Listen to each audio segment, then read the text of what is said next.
Welcome back, guys, to my Sunday series of WWE Mount Rushmore, but it's of a certain WWE category. So, you asked me to do ring gear, so I'm happy with doing ring attire or ring gear. But I thought about this long and hard, and I thought about what about just doing 10 and in or 7 and then 3 that must be on the Mount Rushmore, because obviously it's going to be way too many and I'm going to leave guys out. But if I do 10, it's almost like kind of a top 10 list. So today's one is about ring gear, and it's about how impressive or how good their ring gear fit their character or how good it looked. A lot of different things goes into this. So let's start off with the New Day. So the New Day, they've got the colorful ring gear, a lot of times the anime cartoon characters of themselves. So many times they pay homage to video game characters, anime characters, and just pop culture things that they are really into as real life, I believe, very, very close friends, if not best friends. By the way, how this game works is I list a bunch that could be on the Mount Rushmore of a specific category, and then I list 3 that is undoubtedly on the Mount Rushmore, and you let me know who the 4th would be. Okay, so next we've got Stone Cold. I know most people won't agree with this, but if you look at his character was a no-nonsense butt kicker. Now, what would no-nonsense butt kicker do? Would they put a lot of time and effort into their ring gear? No, they'd wear simple, plain black trunks, black boots, as simple as possible, because all their time is spent on the important things. It's not so his ring gear fit his character so incredibly well. Even the shaved head pays homage to the fact that he doesn't have time to style his hair, just get business done. Next, we've got pomp and circumstance. We've got Macho Man Randy Savage. The tassels, the hat, the glasses, the flair, everything that Macho Man's ring gear represented was just pomp and circumstance, over the top, and I absolutely loved it.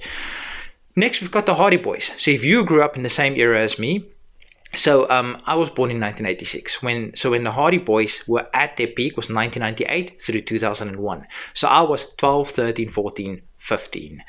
And that is my early teenage years. So I wanted to be the Hardy Boys, the baggy cargo pants, all of that. I literally tried to dress like the Hardy Boys. It was that was my goal in life. They are literally as late 90s, early 2000s as you can possibly imagine. And it just absolutely worked for them.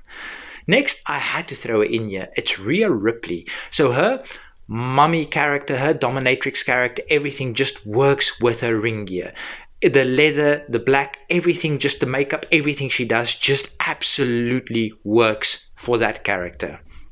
This one, a lot of you won't agree, but if you look into the character and look what he's supposed to represent, a human Oscar, that is Goldust. He was supposed to be, because his whole character he's based on the movies, he was a human Oscar. Just the pure commitment that Goldust had with this character is so understated. He bought into this character like I haven't ever seen anybody buy in, well, not never, but I don't think anyone else would have bought into a character as much as this, except for one guy that we're going to speak about a little bit later. Now, the last one that didn't make it on my Mount Rushmore, it's Mankind.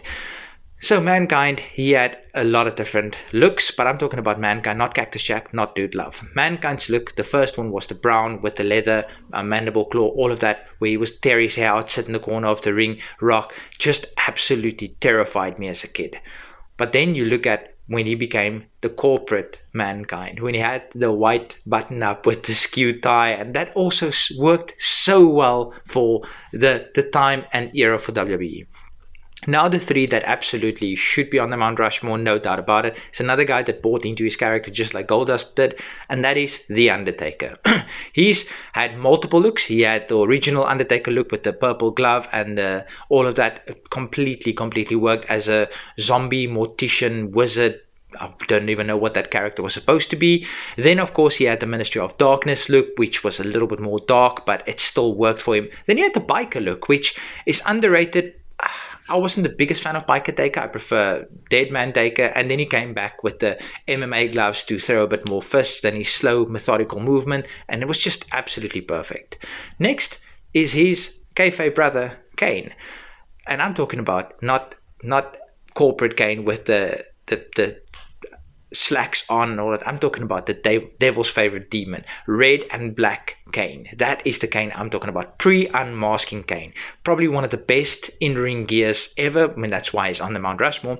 And then lastly, this guy had to be mentioned. He's had so many iconic looks. It's Rey Mysterio. So he's one of those guys, his ring gear, you can't pinpoint at just one thing because he's had so many iconic looks that you just absolutely have to appreciate every single look Rey Mysterio has ever had. I actually think, looking at this, I think I might actually sometime in the coming future do a Mount Rushmore of Rey Mysterio ring gears. Would you guys enjoy that? Let me know in the comment section. And that's it. Hope you guys enjoyed it. Peace.